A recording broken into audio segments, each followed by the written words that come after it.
Well, ladies and gentlemen, we have done Sonic's story. We have done Tails' story. We're not doing Knuckles' story, instead we're doing Amy's story. I'm only playing Amy's story because, well, to be fair, I like Amy's gameplay. It's basically just Sonic, it's basically Tails' gameplay, but in reverse. Instead of trying to keep up, you're trying to run away. I like that.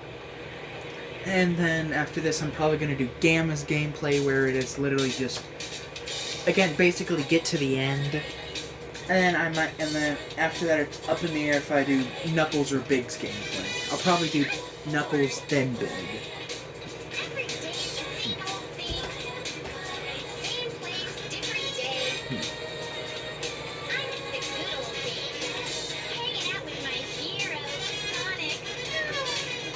So throughout the entirety of Amy's story just now, again, because with how short it is, I might do all this in one day, but it might take me like 2-3 videos to do. But regardless, so recently I was on Twitter when I saw this tweet. I need to fucking turn down this damn game. No. Thank God. Now I can finally hear myself speak over Amy's god-awful thing. Just drop. Anyways, so I saw this tweet about a video, of explaining why Amy is a great character.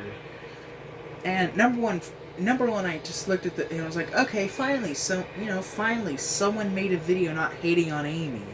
Because, again, she's a great character.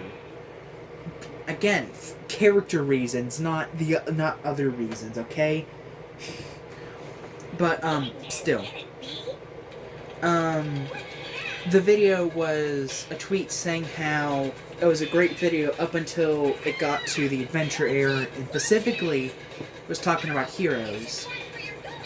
And after I read, like, the whole thread, I walked away like, holy shit, someone finally called the Sonic community out on its bullshit. Because, again, I don't remember the whole tweet, and I only ever read it once, and after that, not again. I haven't even read the follow-up tweets from it. And I forgot who tweeted it. But anyways, basically, basically what nobody realizes about Amy is, canonically in the series, she's 12. Meaning she's a preteen girl, meaning, again, if you know anything about, girls, especially when they're in their preteens, they're obsessive like that, especially with a crush. So, of course, logically, if Sega's wanting Amy to be, like, a preteen, then, naturally, of course, she idolized Sonic and all that shit. And again, that's not bad, character traits, because if we go through and we play, or not play, like, just looking at IDW alone, they perfectly made Amy they made her a pretty damn good character. I mean, she's still very much she's still very much Amy in the sense that she idolizes over Sonic a lot, but, she doesn't obsess. That's not her entire shtick in the IDW series. Honestly, I think even some of Archie's work even did Amy right. Anyways, I don't know where I need to go. I'm just running around trying to figure shit out here. But,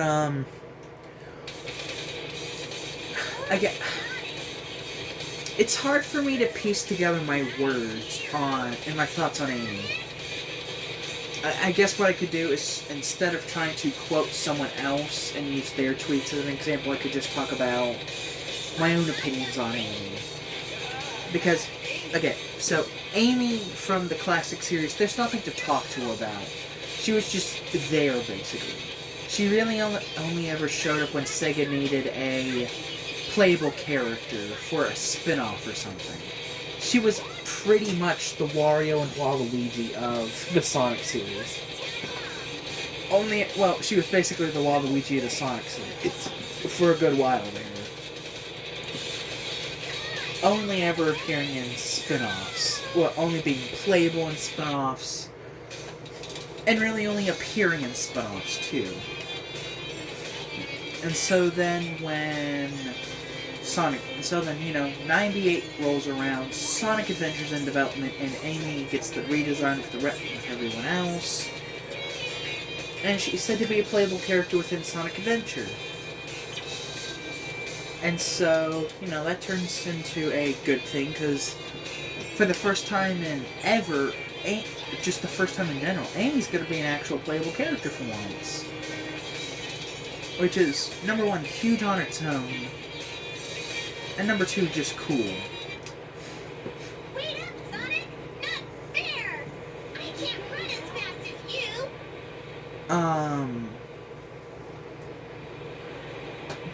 And then, like, Amy's characterization throughout Adventure is similar to Tails. She kind of has an arc of learning to get over Sonic. Well, not get over Sonic. It's kind of don't rely on Sonic. It's basically Tails' arc, but with subtle differences to reflect Amy as a character. It's not that she's dependent on Sonic, it's more of the fact that she is basically stick up for herself. Because Tails... Yeah, basically that's the best way I can describe it. It's just Tails' story, but with slight implications changed because it's Amy and not Tails. Again, I don't know how to elaborate on that, because I'm not a words expert, nor am I a character expert. I just speak what I think makes sense to me. And to me, that's the best way for me to personally describe Amy as a character.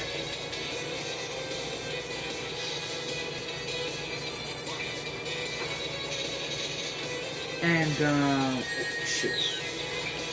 I don't know where I need to go. I think I need to hit all these buttons. Shit.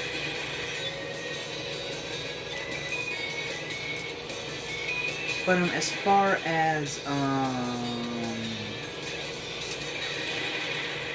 shit. Come on, move.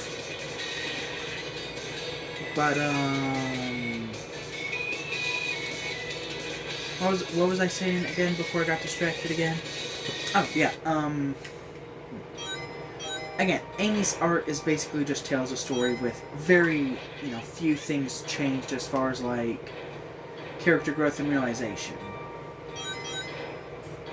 And then in Adventure 2, that's kind of continued as Amy is a lot more independent. She was actually the one that bust Sonic out, granted with the help of Tails. But still, that was Amy, not Tails. Tails was too busy fighting Eggman. And then it's Amy that gives Shadow his character arc in the end of that game. And so then, Heroes rolls around. She's not being obsessive for the sake of being obsessive. She's there because, number one, her friends need her help. And that's where,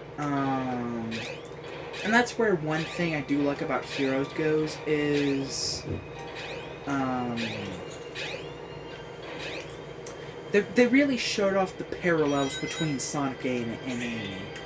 And later adaptations, or later games and comics, they would go over the more hot-headed side of Amy, which, again, I really like, because especially in Sonic X, because it really shows the parallels between them and why kind of opposites attract, and at the same time it's kind of positive. I don't know how to explain it, because they're kind of similar character-wise, but at the same time it's kind of an opposite personality. Amy's slightly more possessive preteen mindset versus Sonic's more adventurous, less obsessive, fully developed teenage mind. Well, not fully developed, but as far as teen years go, that's a fully developed teen brain mindset. Again, as opposed to Amy's preteen. So again, the whole opposite track thing kind of works from there. But then that whole line of Sonic, this time there's no way out of Mary. Again, that's just Sega showing Amy's just a preteen girl. This is what goes through her mind. Again, I'm not saying that's every preteen girl because, again, that really isn't. But for a lot of them, that is what goes through their minds. I only know this because, again, my class is full of girls. Like, literally. There are only, like, 2 guys in my entire class. And that's been how it is since the 6th grade. Like, there will be, like, every now and then, a few extras. No, we used to be 3, and now it's just 2. But, aside from all of that, again, Amy's character, I like it. As far as what it was up until Heroes, it was pretty well developed. She was fairly... That's the Dreamcast model. Again, she was her own character. She wasn't like Princess Peach, who constantly... Literally the only character trait, it was being kidnapped. That was never Amy. She wasn't a one-note character. Just uses that damsel in distress. That rarely ever appeared.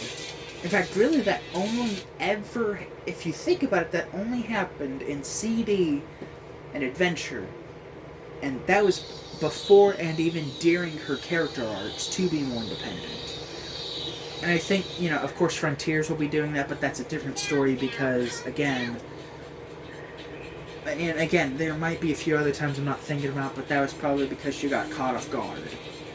And really, that happened to literally anybody. That happened to Sonic, that happened to Tails, Knuckles.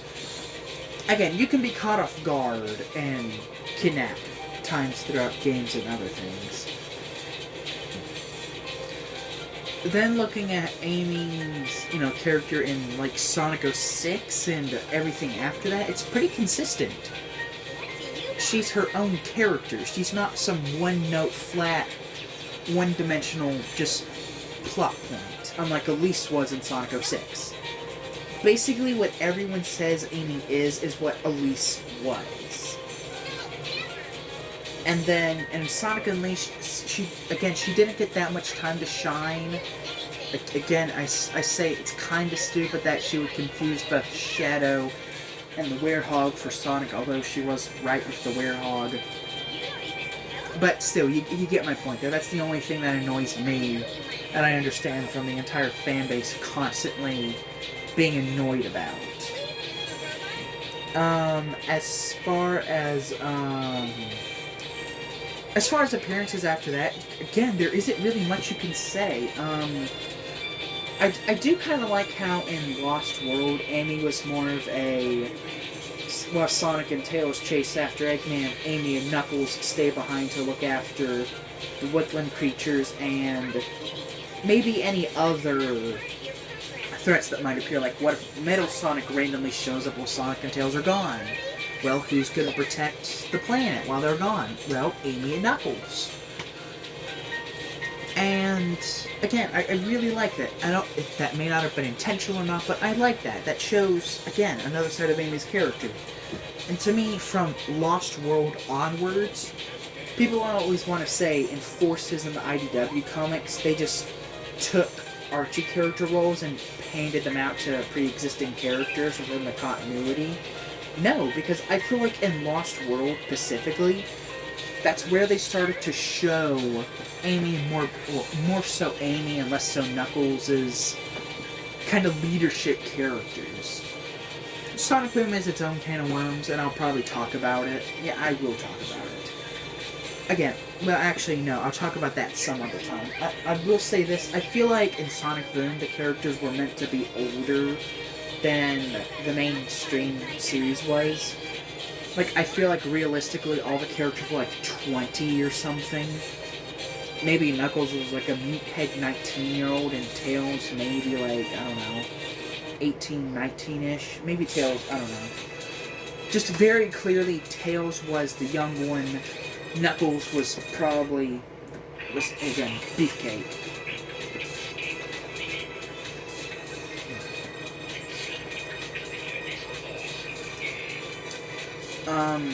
But yeah, again, I feel like within Sonic Boom, they were clearly trying to characterize everyone as older than they really were. Shit, I hit that. And then once Forces came along, Amy's character wasn't bad. Again, that whole leadership thing that they slowly started to play with in Lost World, I feel, again, works because, again, when Sonic and Tails are off planet, who's gonna fill in as the de facto leaders? Knuckles and Amy. And again, my explanation for why wasn't Tails there? Very simple. Tails was just in a bad mindset. Again, Force's writing, I'll admit, was complete and utter garbage. Now you can do the spin hammer attack. But Press and hold the action button and move the directional pad in a circle. alright, hold on. I want to quickly try this out because I don't think I ever used it. But that's kind of useless. But aside from shit, where's my brain? Why can't I use my brain right now? Okay, again, moving. Oh shit! I need to find somewhere else to go. I need to get out somehow. I don't know how.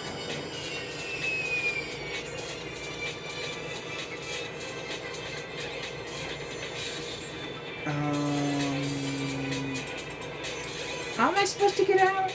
I don't know. What's the call? Call.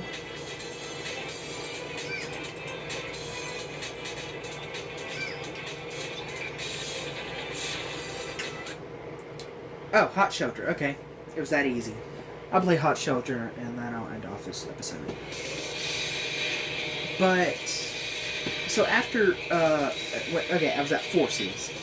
So during Forces, again, Amy took on that kind of, I think realistically, I don't think, Knuckles was the commander leader. I think he was more of a, I think he was a field leader, a strategy leader, if you will, and Amy was the actual leader. She was the one pulling the strings while Knuckles just kind of,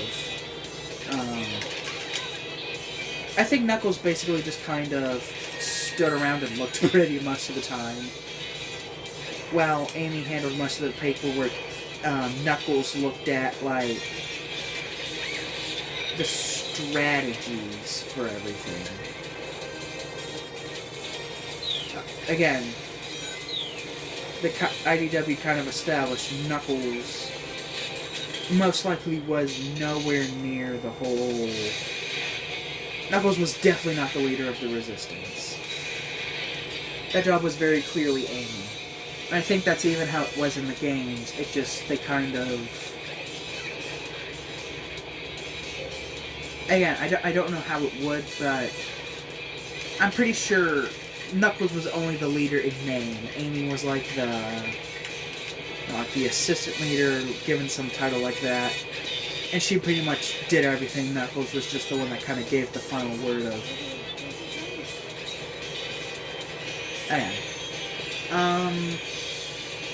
Again, IDW pretty much, you know, went over that whole thing within their comics in a few one-off lines.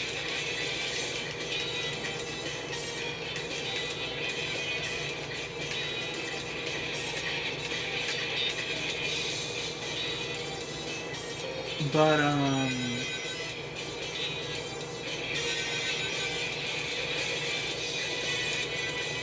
oh, what was I going to say next?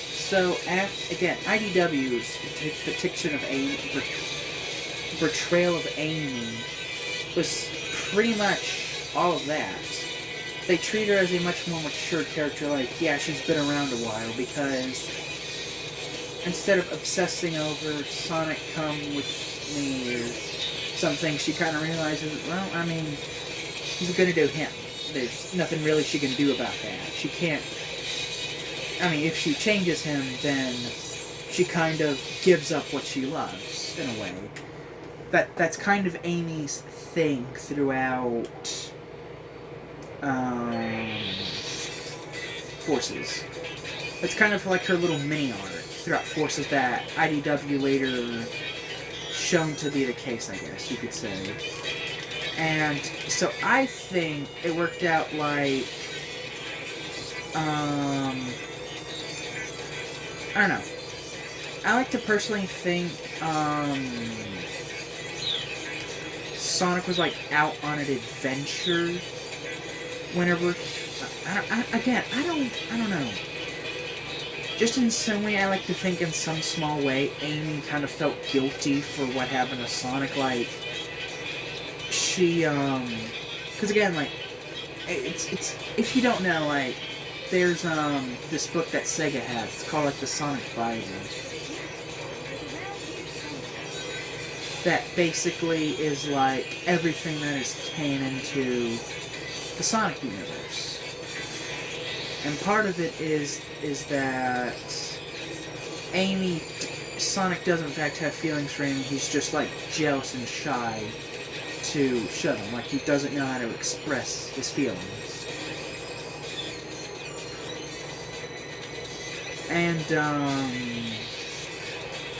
with that, I like to think Amy had some part in causing Sonic to run out on an adventure, and then, like, that's what... just in general, like, I feel like in some way Amy felt guilty in Forces, so she took up the de facto leader part. Instead of going out and getting herself captured or hurt, she kind of stuck around base, fight again. Basically leading everyone. And again, since she was pretty obsessive over Sonic, she pretty much knew exactly how he would think and how he would fight and want everything to be done. And everyone just kind of accepted Amy as the leader since who did they have? Dumbass Knuckles and a mentally broken Tails. So there really wasn't anybody for them to use as their leader.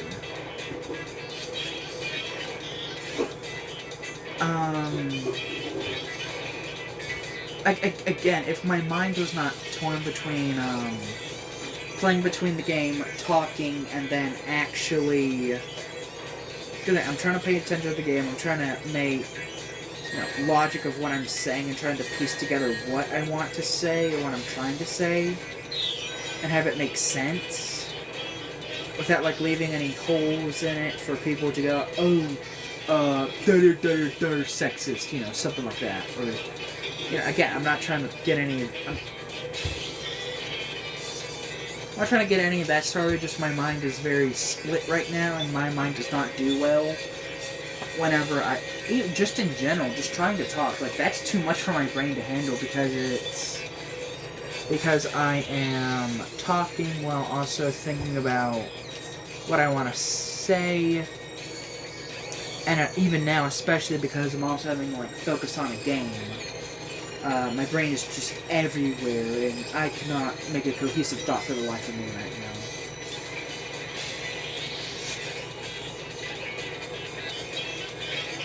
Damn it, man. They sure showed that bag of bolts. This fucking fly. What is...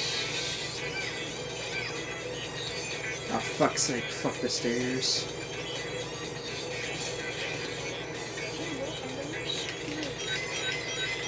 But,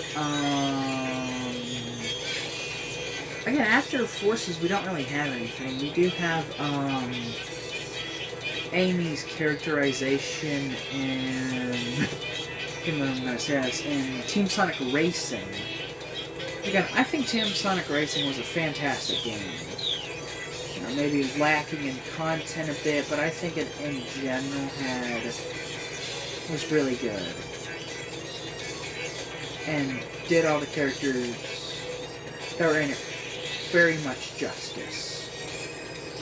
Amy being one of those, as you can kind of tell, like, at that point, her and Sonic are just kind of, they're just friends at that point. If any, I mean, again, Amy's not opposed to the idea of it turning into anything more. She's just kind of accepted it at that point, which is again where IDW comes in. They very much show, yeah, she's accepted it. She'll try to jump to the point of getting to be with Sonic or get to know him more, but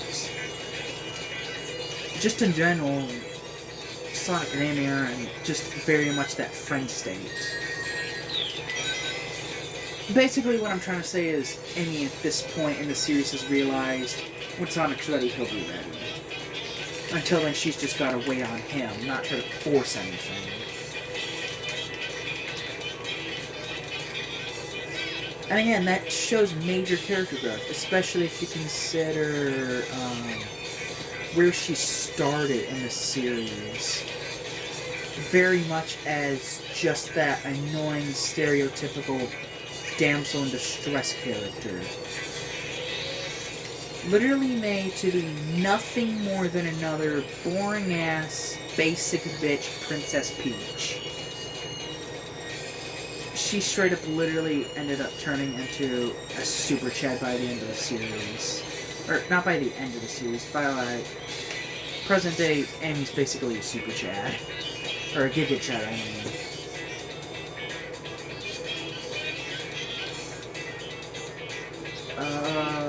What? Shit.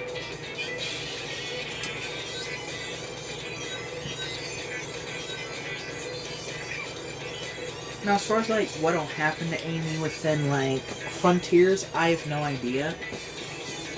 But I have faith in Frontier's story because, again, it's written by Ian Flynn.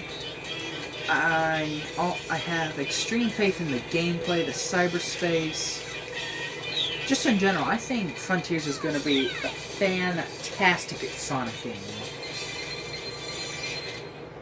And again, that pretty much wraps up all my thoughts on Amy. I mean, I might have more for next episode, but as of now, that's pretty much all my thoughts on Amy. I'm pretty sure I might be able to get all of this done in only 2 videos because if I'm correct, Amy only has 4 levels and a boss fight left. The rest is all hub world and cutscenes, which I think I can definitely knock all of that out within one more video. Cue Amy just screaming. Oh man, I'm sorry. It was not that long ago when I watched If One Guy Poorly Dubbed Sonic Adventure 1 and 2 and just... I just have it stuck in my head now. Ah! But anyways, yes, that'll do it for now in Sonic Adventure. Ooh, dear God, the camera shake. Anyways, I will see you all next time.